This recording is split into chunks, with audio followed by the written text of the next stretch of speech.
Faltan 10 minutos para el mediodía. Muchas gracias a todos quienes nos están escribiendo y saludando por los 48 años que está cumpliendo hoy Canal 11 de Punta del Este. Nos metemos en el deporte con Gustavo Rodríguez. ¿Cómo estás, Gustavo? ¿Cómo anda, Marcelo? Bien, Un impecable. placer, como todos los lunes. No es poca cosa, ¿no? Tantos años, un medio... ¿Qué te parece? Y más teniendo programas en vivo en el interior permanentemente, ¿no? Como ha tenido a lo largo de su historia. O sea que un abrazo grande para aquellos que pasaron, los que están y los que vendrán a esta casa.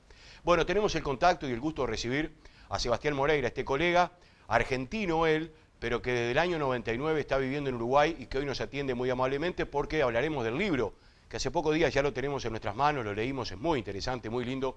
Se lo recomendamos a todos aquellos que les gusta el deporte y a los que no, también porque no solamente habla del deporte en sí, sino de la historia de los deportistas. Sebastián, un gusto saludarte y recibirte en Canal 11. ¿Cómo anda?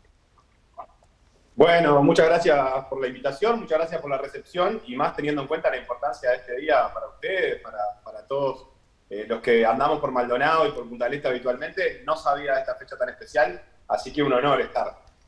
Bueno, cuéntanos un poco cómo nace esto del libro cuando sea grande. Este libro que me imagino debe haber nacido de alguna manera en alguna inquietud tuya como periodista, pero también con muchos amigos, colegas que también habrán estado contigo participando de este libro que hoy es una realidad.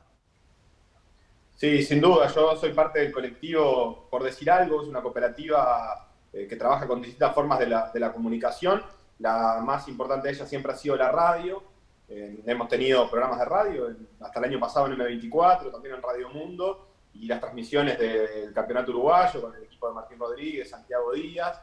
Y en ese colectivo surgió la idea en unas vacaciones de julio, en unas vacaciones de primavera en realidad. Quizás a ustedes también les pase, a los que trabajamos en medio nos pasa que en ese momento nos damos cuenta que hay un montón de niños y niñas que están en sus casas y que no están en las escuelas porque están de vacaciones y empiezan a ser parte de los que consumen lo que hacemos habitualmente, que no está preparado para niños y para niñas o para adolescentes.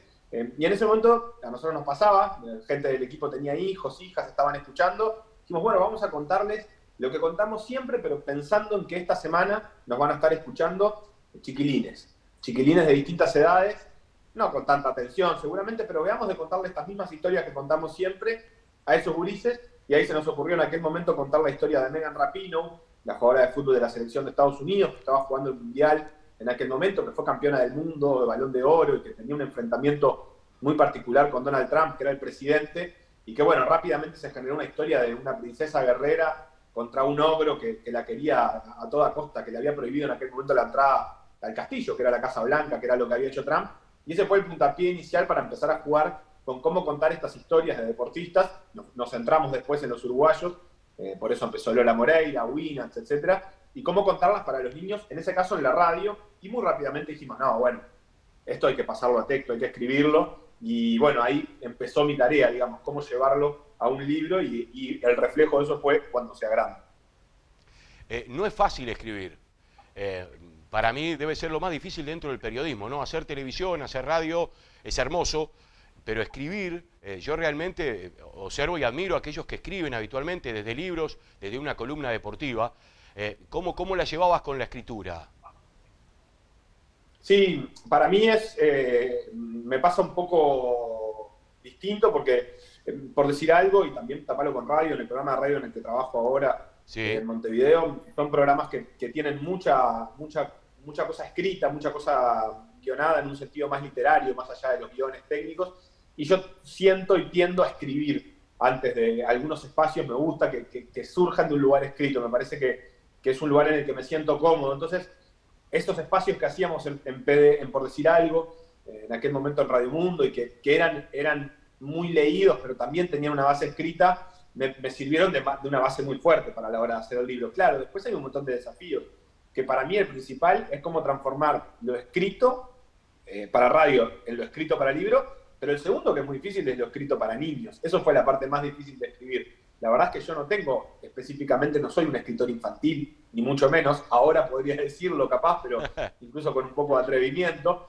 Pero es muy difícil escribir para niños. A mí me resultó muy difícil esa parte de sentir, de no caer en la idea de decir, y esta palabra será muy difícil. Y después por ahí te encontrás con un niño, ¿sabes? Y no, ¿cómo va a ser muy difícil? Si sabe más palabras que yo, este chiquilín. Entonces, en ese juego estuvieron las dificultades para mí para escribir el libro y pasar esas historias a letra, en cómo encontrar un tono escrito, pero sobre todo un tono escrito para niños, niñas de 10, 12 años.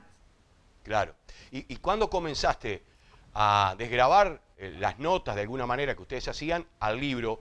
¿Y qué colegas te acompañaron, te ayudaron? ¿O fue un poco la iniciativa tuya y solamente tú sos el que te has inspirado en este libro? No, fue un trabajo colectivo, como vos bien decís. Yo tengo la suerte de haber entrevistado, independientemente de este libro, a los deportistas que aparecen por mi trabajo como periodista, pero también me apoyé mucho en las entrevistas de Felipe Fernández y de Facundo Castro. Felipe Fernández, los dos son amigos. Facundo Castro, editor del suplemento Garra de la Diaria hasta hace muy poco, productor de deportes también en muchas cosas de TV Ciudad. Felipe Fernández es un conductor extraordinario también, de por decir algo, también de las transmisiones, y ellos han ayudado mucho en ese proceso para que no sea yo también el que esté preguntándole a los deportistas pensando en cómo contar su historia, sino que las entrevistas sean entrevistas lo más generales posibles, lo más naturales posibles, no pensando en el destino de la entrevista, sino en el momento, y después de eso salió el libro, incluso sin que ellos sepan que se estaba escribiendo el libro, lo fuimos construyendo para que fuera lo más natural posible su cuento, no pensando en dejar su historia grabada, sino en una entrevista que haces todos los días. Y ese proceso empezó por el 2018, ahí para responder a tu pregunta, más o menos por el 2018 fue cuando empezamos con ese proceso. Para 2020 en realidad estuvo bastante terminado, la pandemia lo demoró un poco, demoró la publicación, y ahí empezamos con otro proceso que es claro, estamos escribiendo sobre personas que están compitiendo todavía, la mayor cantidad de estas historias es de gente que compite todavía, entonces hubo que actualizarlos, porque en el medio pasaron los Juegos Olímpicos, entonces ahí tuvimos un periodo de reconstrucción del libro que terminó haciendo el trabajo bastante más extenso de lo que inicialmente estaba planeado, pero que estuvo bueno porque permite mantener las historias lo más actualizadas posible. Hay una vieja frase, ¿no?, del maestro Tavares que creo que todos la tomamos después cuando la selección uruguaya logró lo que logró. En el camino está la recompensa, ¿no? Y por ahí también va esto de escuchar las historias de cada deportista, porque, por ejemplo, la de Henry Borges, tú lo conoces muy bien, y el otro día leyendo un poco, una historia increíble, ¿no? Un atleta paralímpico que hasta no pudo ir a unos paralímpicos justamente por no contar con el apoyo de los que lo tenían que apoyar para ir a competir. Por ejemplo, te pongo sobre la mesa ahora, ¿no? Sí, no, es lo que vos decís es clave. Sí, no lo había linkeado todavía a la frase del maestro, así que te la robaré más adelante, pero sí, totalmente es la importancia del camino es lo que trata de destacar el libro, en un punto, sin romantizarlo también, porque también es cierto que el camino no asegura, ni siquiera tenemos asegurado el camino, esa es la verdad. Los deportistas que están acá, por suerte, lo han podido transitar y por eso son todos deportistas de élite y compiten a nivel mundial, pero hay muchos que también transitan esos caminos de unas maneras mucho más difíciles y no siempre pueden, pero lo seguro es que es un camino muy difícil. El de Henry, que es el que mencionas vos, es el atleta uruguayo junto a algunos otros que tiene más participaciones en ciclos olímpicos o paralímpicos. Llegó a su cuarta participación en Tokio y eso lo hace habiendo clasificado a los Juegos Olímpicos Paralímpicos de 2012, pero no pudiendo ir por dificultades internas que terminaron haciendo que él diga, no, yo de esta forma no voy a participar, si no está el apoyo, no están las condiciones, todo bien, pero yo me corro, y de hecho en aquel momento se había retirado de la práctica. Ese camino, en realidad Henry lo conoce muy bien, porque Henry tiene una ceguera que no es congénita, pero que sí adquirió a poco tiempo de nacer, y que le implicó abandonar su ciudad, abandonar Artigas, para irse a vivir a Montevideo, no para competir en deporte, para recibir la atención que tiene que recibir un niño que tiene baja visión, como tenía él en aquel momento, y que se iba a quedar ciego, y que tenía que aprender a vivir la vida, a usar el bastón, a tener independencia para sus actividades de la vida cotidiana. Entonces Henry tiene muy claro cuál es el camino, no por ser deportista, sino por otras cosas. Entonces me parecía que también eso estaba bueno destacar. Y son muchos los casos. El de Débora, ustedes lo tienen muy presente, Débora Rodríguez se tuvo que ir a vivir a Maldonado, muy joven. Es una decisión muy difícil. A los 15, 16 años decidir irse de al lado de tu familia para entrenar pensando en algo que no tiene básicamente casi remuneración, que no sabes a dónde te va a llevar, es una decisión muy difícil. No sé cuánta valentía me animaría a decir que yo podría tener en un momento así como para tomar una decisión tan dura, tan difícil, y al mismo tiempo que puede dar tanta gratificación, como le dio a ella, ¿no? Claro. Sí, después irse a Estados Unidos, volver otra vez a Uruguay, o sea, lo de Débora también tiene mucho de sacrificio de de ir a veces a representar a Uruguay sin su entrenador, porque no daban económicamente las posibilidades para que fueran los dos, y ella ir sola. Hay una cantidad de historias. La de Diego Forlán ya es más conocida, tal vez, que también está en este libro. Y me quedé con la de Esperanza Pizarro, ¿no? Que también la leía. No quiero adelantar demasiado el libro para que los quieran tener, lo vayan a comprar. Pero, por ejemplo, todo lo que muchas veces excluidas por ser mujer dentro del fútbol, pero también lo lindo, ¿no? Cada vez que marcaba un gol se besaba un tatuaje porque ese tatuaje representaba a su mamá. O sea, hay una cantidad de historias increíbles. Sí, la historia de Esperanza a mí me pareció muy importante agregarla en el libro. No era de las que estaba inicialmente prevista y este tiempo que hubo de trabajo en el libro nos dio la posibilidad de verla también crecer a Esperanza. Esperanza es una jugadora de fútbol muy joven, juega en España, juega en la selección uruguaya, ha tenido una larga trayectoria local en el medio, jugó el Mundial Sub-17 que se hizo en Uruguay y es una historia muy dedicada en muchos sentidos y creo que representa muchas de los cambios que están habiendo en el deporte y que, por ejemplo, tiene que ver con ser las primeras mujeres del interior que llegan a la selección uruguaya de una forma oficial y formal a través del palmirense, ella es de Nueva Palmira, Ajá. pero también es la posibilidad de ella de jugar más allá de todo lo que significa, por ejemplo, la pérdida de su madre, y enfrentar esa situación a través del deporte. Y a mí me pareció muy interesante esa historia de ella, porque justamente lo que ella cuenta es un poco eso. Y creo que es el factor común a todos estos deportistas. Yo casi que no puedo elegir hacer deporte, jugar a lo que juego. No tengo más remedio. Yo tengo que hacerlo. Y ella lo cuenta así. Yo tengo que jugar, porque mi madre, que ahora no está, es la que me puso acá. Me encanta, me gusta jugar y todo, pero además tengo una obligación conmigo misma de estar ahí, y eso a mí me parece muy interesante. Sebastián, cuando veían las historias, o sea, terminado el libro, ¿no? No sé, te pregunto, Débora Rodríguez, miraron, leyeron, estudiaron lo que escribiste, ¿qué te dijeron? ¿Qué repercusiones tuviste? Sí, bueno, están siendo en estos momentos, en momentos todavía de recibir esas partes. Como te decía, yo no les avisé en el proceso a todos necesariamente que estábamos escribiendo un libro, incluso me las ingenié para conseguir algunos datos un poco de costado, si se quiere, más allá de que todos son entrevistados. Algunas veces mandé preguntar cosas como para ver qué recuerdo había de esos momentos sin intervenir mucho, y cuando les mandé el libro, ya estaba terminado. Eso en algunos casos siempre estuvo bueno. La verdad es que hay una dificultad muy clara, que es que no viven en Uruguay la mayoría de los deportistas que estamos hablando. Claro.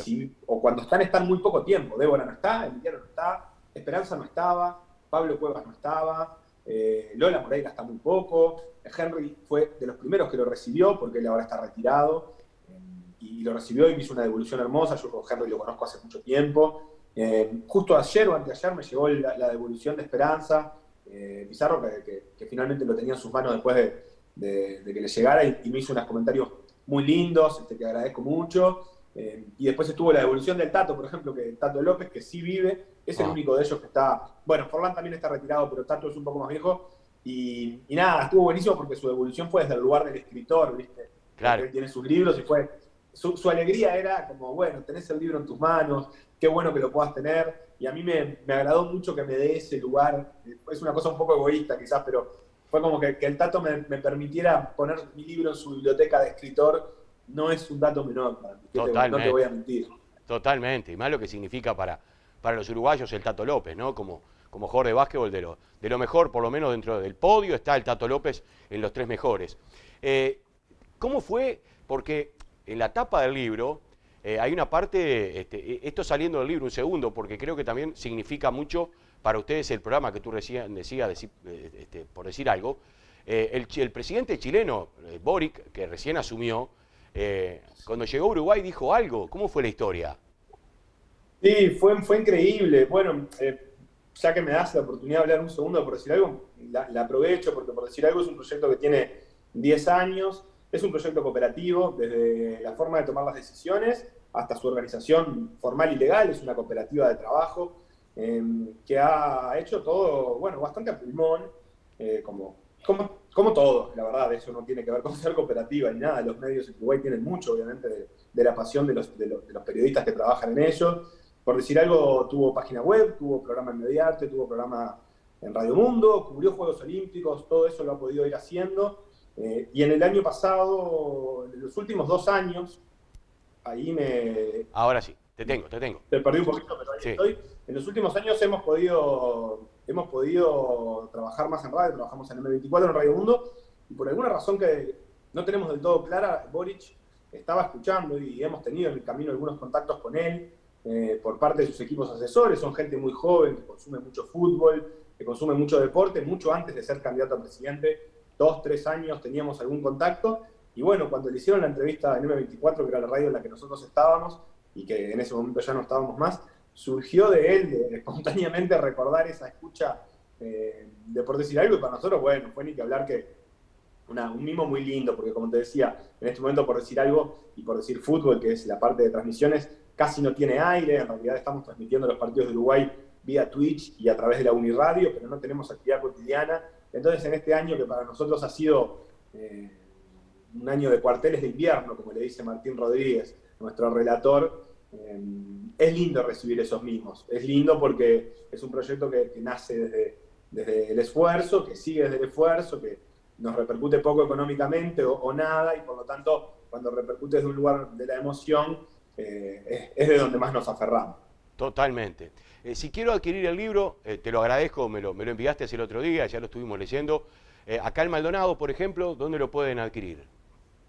Bueno, la circulación del libro la hace la editorial Fin de Siglo a través de la distribuidora Guzzi, así que la pueden encontrar en todas las librerías del país. Si no lo encuentran, me pueden escribir por mis redes sociales, sobre todo por Instagram, que es el Seba Moreira. Me buscan ahí, buscan a la editorial Fin de Siglo y lo hacen. Y si no, la propia editorial Fin de Siglo tiene una tienda online donde lo pueden comprar y se envía a todo el país también sin problema. Sebastián, te quiero agradecer este rato, este momento. Sé que estás laburando todo el día. Y bueno, esta charla que nos ilustró un poco lo que es el libro y también un poco saber de ti, conocerte un poco más y agradecerte. Estamos a las órdenes, como siempre, por acá en el canal, y ojalá que más en el verano, cuando habitualmente se viene mucha gente para acá, podamos tenerte acá en Canal 11. Sí, sin duda. Para mí es una oportunidad inmensa. Maldonado es un punto clave para el deporte uruguayo. Es realmente todo lo que sucede a través del campus sustenta en buena parte, en buena medida, la actividad de los deportistas y sobre todo de los deportes amateur. Entonces, estar en Maldonado para mí es muy importante. Por decir algo, salió desde Maldonado de la 102.5 en verano hace 2 años, porque para nosotros estar ahí es un hecho fundamental. La formación de los deportistas uruguayos no se puede entender sin Maldonado, más allá de todas las carencias que haya a nivel nacional. Entonces, para mí hablar en este canal y poder contar estas historias en este canal es realmente un hecho muy importante que agradezco realmente. De corazón, abrazo grande y estamos a las órdenes por acá y nos vemos en cualquier momento. Muchas gracias. Así pasó el colega Sebastián Moreira charlando con nosotros, argentino él, pero se vino en el 99 para acá y ya está instalado hace mucho tiempo. ¿Le parece si vamos a lo destacado, Marcelo? Lo más importante que surgió en el fin de semana. Destacados, y es por ti. La Celeste se despidió en el centenario en un amistoso ante la selección de Panamá con estadio repleto. Dale más piola que llega hasta el sol. Defensor vicecampeón de la Liga Sudamericana de Básquetbol Femenino. El fusionado cayó 69-51 ante el Félix Pérez Cardoso de Paraguay en la final de la Liga Sudamericana de Básquetbol Femenino, con una fernandina en el equipo, Jessica da Costa. Trato cerrado. Darwin Núñez al Liverpool por 5 años. El fichaje más caro de la historia del Club Reed. 80 millones de euros fijos, más de 20 en variables. El fichaje más caro de la historia del Liverpool. Los rivales de Uruguay para el Mundial. Ghana perdió 4-1 con Japón y Corea del Sur igualó con Paraguay 2-2. Se paralizó. Hoy lunes, Perú se paralizó por un lugar en Qatar ante Australia. Fue declarado feriado. No me doy por vencido. El Comité Disciplinario de la FIFA no ha dado como válido la reclamación de la Federación del Fútbol chilena ante la alineación del jugador Byron Castillo en Ecuador. Jugó 8 encuentros por las eliminatorias. La denuncia interpuesta por los chilenos acusaba a Castillo de haber falseado documentos para ocultar que su nacionalidad es colombiana. Arrancó el intermedio con 2 partidos el viernes. Por la Serie A, Rentistas y Deportivo igualaron 1-1. Por la Serie B, River le ganó a Cerrito 3-0. Wander venció a Liverpool 1-0. Danubio empató con Cerro Largo 1-1. Torque venció a Peñarol en el campeón del siglo por 2-1. Continúa con Fénix Albion en la jornada de hoy, lo mismo que Defensor Nacional. El martes lo cierra Plaza y Boston River. Bueno, se comenzó a jugar en el intermedio, sirve para sumar puntos para el anual, también para el descenso. Peñarol perdió, Nacional juega hoy. Se despidió la selección uruguaya, lo veíamos ahí recién en los destacados. Hay muchas cosas que seguramente en el correr de la semana estaremos hablando, como también Campeonato del Interior, donde están los equipos de Maldonado jugando este torneo, que es muy importante porque, por ejemplo, Ituzaingó va a estar jugando la Copa Uruguay, que comienza el 21 de junio, o sea, falta nada. Y ahí estarán jugando los equipos de primera división del fútbol uruguayo, los equipos de segunda, más los equipos de la B Amateur. El 21 del 6 empieza la Copa Uruguay. Exacto. ¿Y Se va a estar dura? jugando Porque entre semana. Ayer hablaban de que el 21 del 7 empieza el clausura. Claro, van a estar jugando miércoles y jueves por la Copa Uruguay. Y los fines de semana por el clausura. Claro, pero lo peor de todo es los equipos del interior, ¿no? El fútbol amateur. Porque los profesionales están para eso y tienen un plantel de 25, 30 jugadores. Deportivo Maldonado, para poner, por ejemplo, tiene 30 jugadores. Puede jugar el campeonato clausura con un equipo base y ir rotando los muchachos de tercera que tienen contrato y jugar la Copa Uruguay. Sí, pero otros. Los equipos amateur y Ituzaingó, por ejemplo, que tiene 18, 20 jugadores de primera. Después tendrá botijas que puede ir mechando. Claro. Seguramente esta experiencia está buena, es una vidriera, pero los equipos amateur en este comienzo van a jugar un solo partido. Supongo, capaz que hay uno que rompe la regla y define el campeonato, no creo. La final va a ser en el Estadio Centenario, que se va a jugar allá por noviembre, y va a tener $100.000 de premio para el campeón. O sea que vamos a tener dos torneos simultáneos en esta segunda mitad del año. Exacto. La Copa Uruguaya y el Apertura. Exactamente. El Y clausura, los equipos del interior siguen jugando el campeonato de OFI, el campeonato local, porque acá se tiene que jugar el campeonato local. E Ituzaingó, además, súmele la Copa Uruguay. Es mucho, ¿no? ¿Es sostenible eso? Digo, ¿es viable? Y es difícil. Es difícil. Veremos. Muchas gracias, Gustavo. Por favor, a las órdenes. Un placer. Señoras y señores, tenemos que hacer una nueva pausa. 12:12, ya volvemos.